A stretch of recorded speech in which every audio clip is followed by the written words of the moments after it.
Welcome back. So we continue now to reflect on the day that was at the Madlanga Commission that of course saw the National Police Commissioner taking that podium for a second day as he gave his testimony. And now we chat to our panelists. Of course, we're joined by the Secretary General of IBUSA, Mr. Mpho, as well as retired Interpol Ambassador and Security Strategist, Mr. Andy Mashaile. Gentlemen, a good evening to you. Thank you so much for your time, and really it's hard to not keep your eyes glued to the screen as you watch the Madlanga Commission. I think let's start off with you, Ndate Mashaile. Moments that really stood out for you, particularly today, with the testimony of the National Police Commissioner. One of the standout moments for me was when he talked about the minister's anger over police doing their job, and a good job. Mr. Mashaile? Naledi, I understand where the National Commissioner comes from. What really puzzles me was the minister angry because the police did a good job, or was the minister angry that those councillors or that councillors were killed, and or the numbers of the killings were increasing?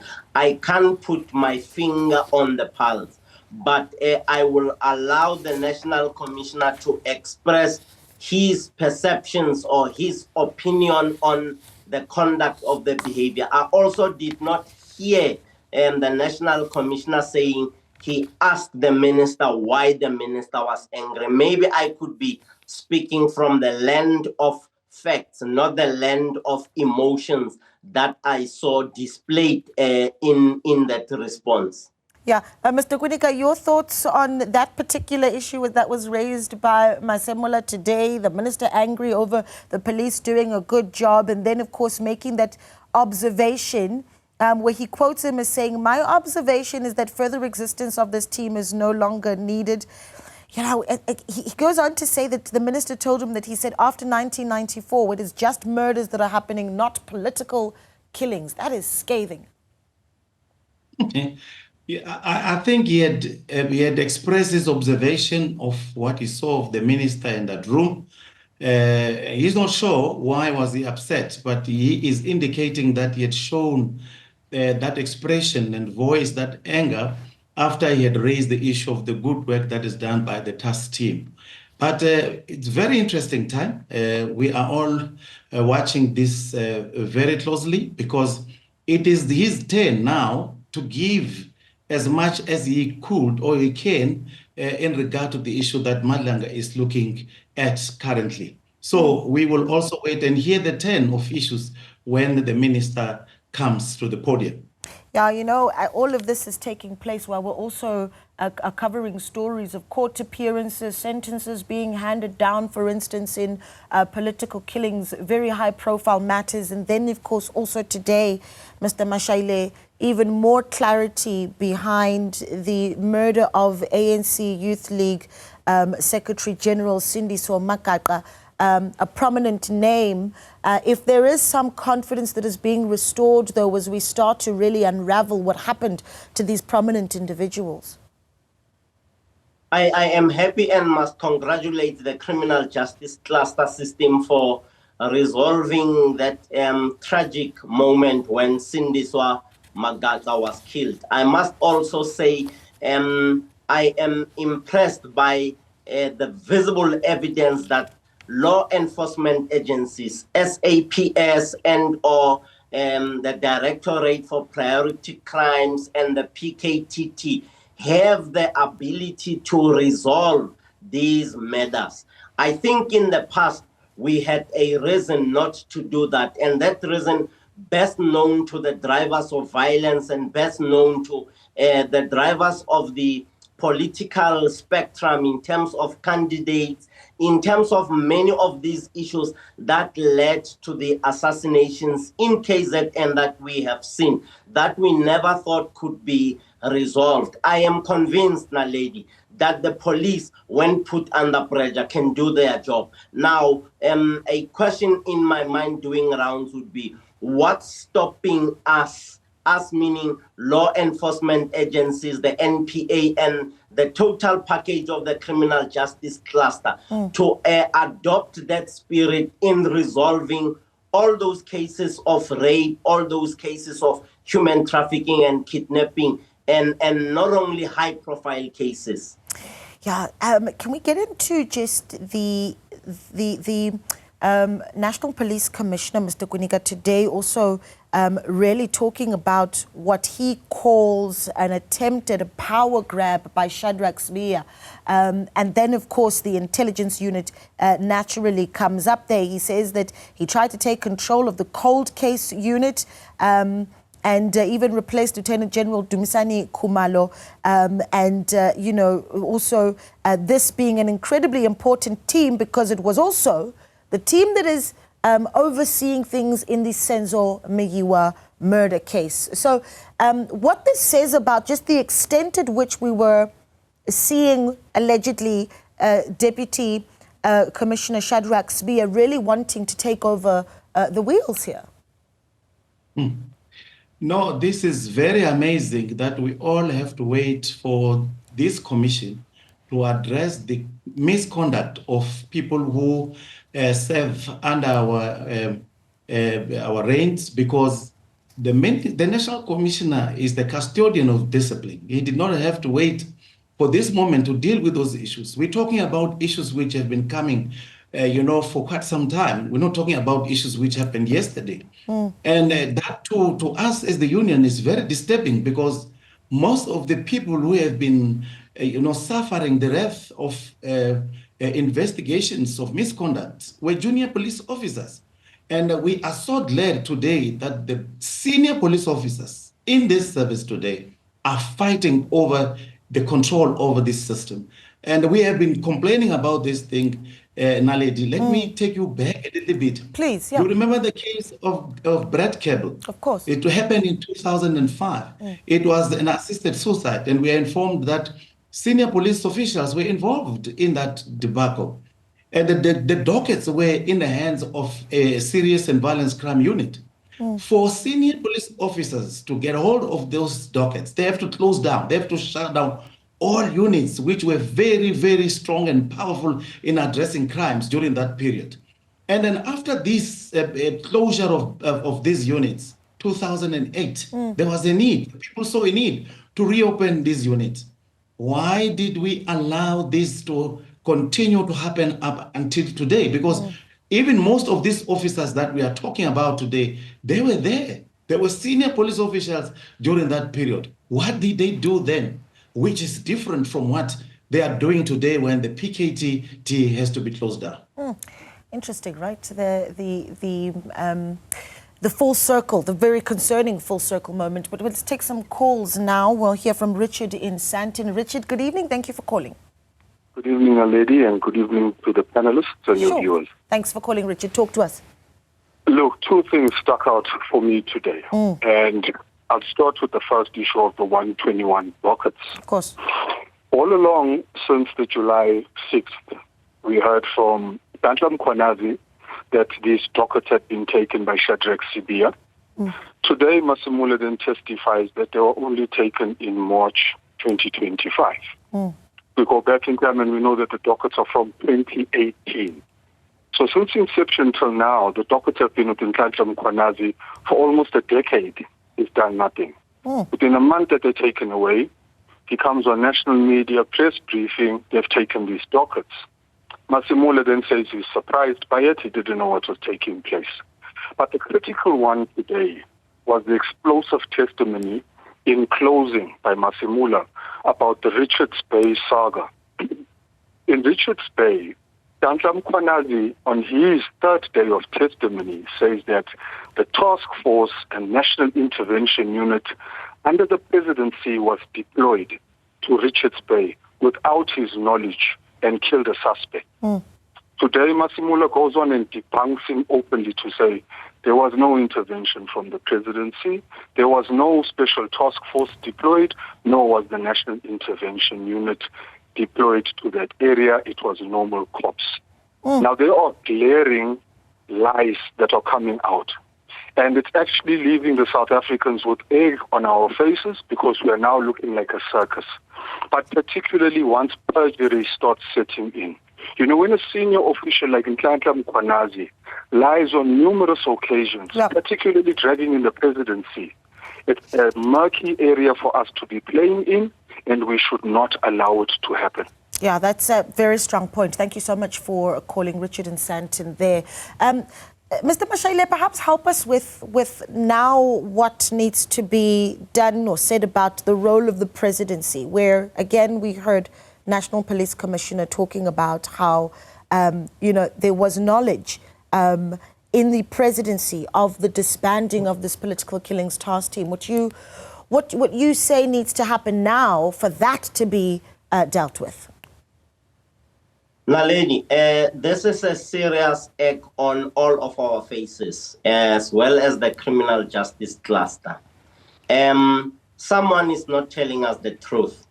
The president established this commission of inquiry as we analyzed a few weeks back, if not a month or so back, with regard to the president establishing this commission to establish the facts.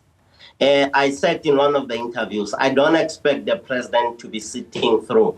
But when the national commissioner said he briefed the president about the closure of the PKTT, and also juxtaposing that, Naledi, with what I read in the newspapers over the weekend. One of the newspapers would be your Sunday Tribune and your Sunday Independent, saying the presidency complains, the commissioner deploys. So I'm not too sure, Naledi, how to press the correct button in order to assist me in doing a proper diagnostic analytic, so that we can then be able to sit now, Naledi, and do prescriptive analytics, as you are saying, what needs to be done. Yeah, that's an issue that I think I'll give Mr. Kunika also an opportunity to speak to, but we take a short break and we'll continue this conversation on the other side of this. Stay with us. Welcome back. We continue to analyze day 2 for the National Police Commissioner as he appears before the Madlanga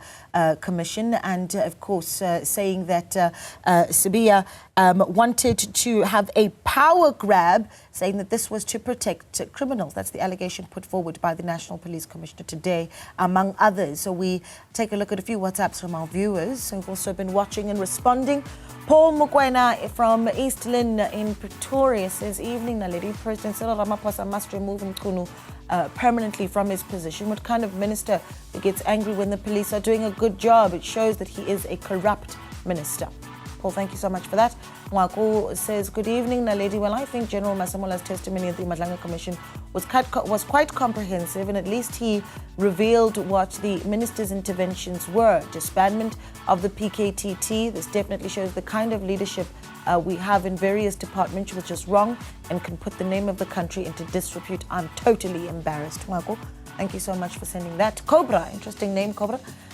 He says, hi, Naledi. Fannie Masemola emphasizes that our country is ruled by the criminal underworld while our president is a Mr.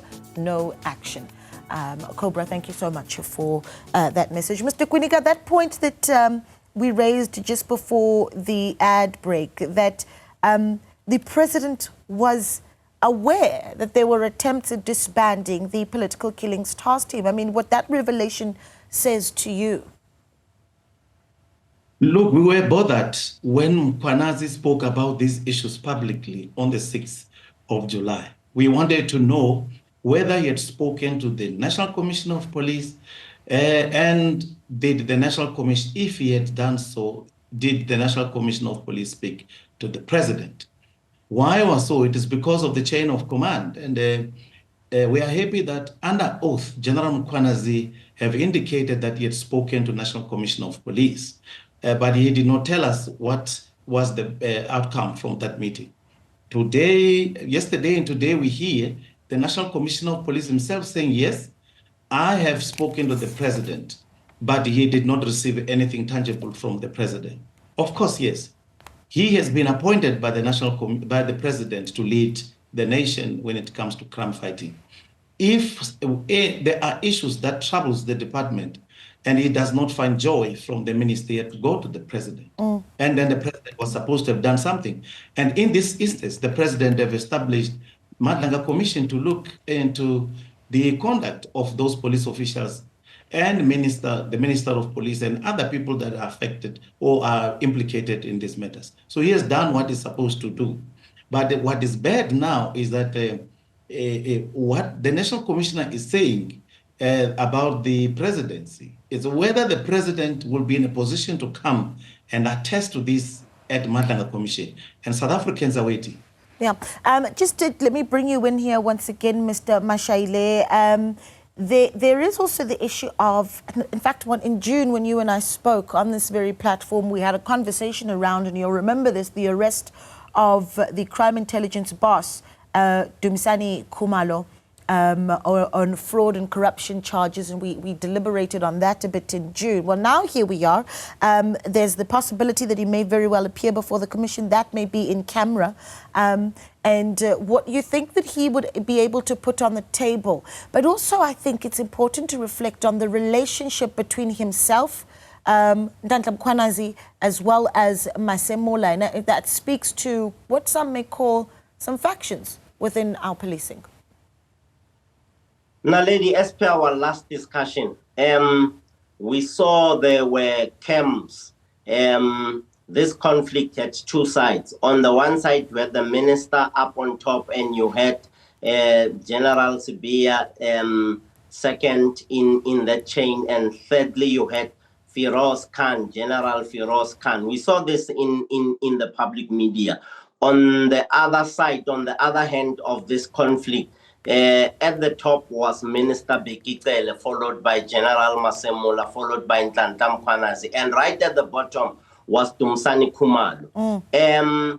To those South Africans who would read the mood in terms of what is being said and the evidence lineup or sequencing, it suggests, Naledi, that the next person to be on the podium is none other than Lieutenant General Dumisani Khumalo. Why? Because he was the boots on the ground. Ndandla Mkhwanazi is like the manager of a property. The landlord would be the National Commissioner. So the landlord as well as the property manager, General Ndandla Mkhwanazi, for simplifying this discussion, would now lead to the boots on the ground, the commander of the forces on the ground, to fill in the gaps that are existing. Yeah, but how much of that are we actually going to be able to see? Let's quickly hear from Patrick in Boxburg. Patrick, good evening. Good evening, Naledi. Thank you so much for calling. I just wanted to, thanks for taking my call. Sure. I just want to react on not what the experts are saying, but your regular caller since last week. Richard, yeah. I think one could pick up very, very clearly where he comes from. I just want to say to him, chill. The commission is still far from over. We will hear the truth, but our opinions at this moment is not going to help. Let's sit and listen. Yeah. And either wait until the outcome and then we can give our opinions. Okay. Or alternatively, you must invite him also as an expert. No, this is the platform for the opinions, Patrick, but thank you. Yours is welcome too. I'm going to close it off, but Mr. Kwinika, I've got about 20 seconds. Who you want to see after the suggestion, of course, of Lieutenant General Khumalo? Who else? 10 seconds. Okay, I think all people who are going to assist the allegations that are made by General Mkhwanazi to be ventilated, and the people knows exactly what has happened in policy, what is going on in policy.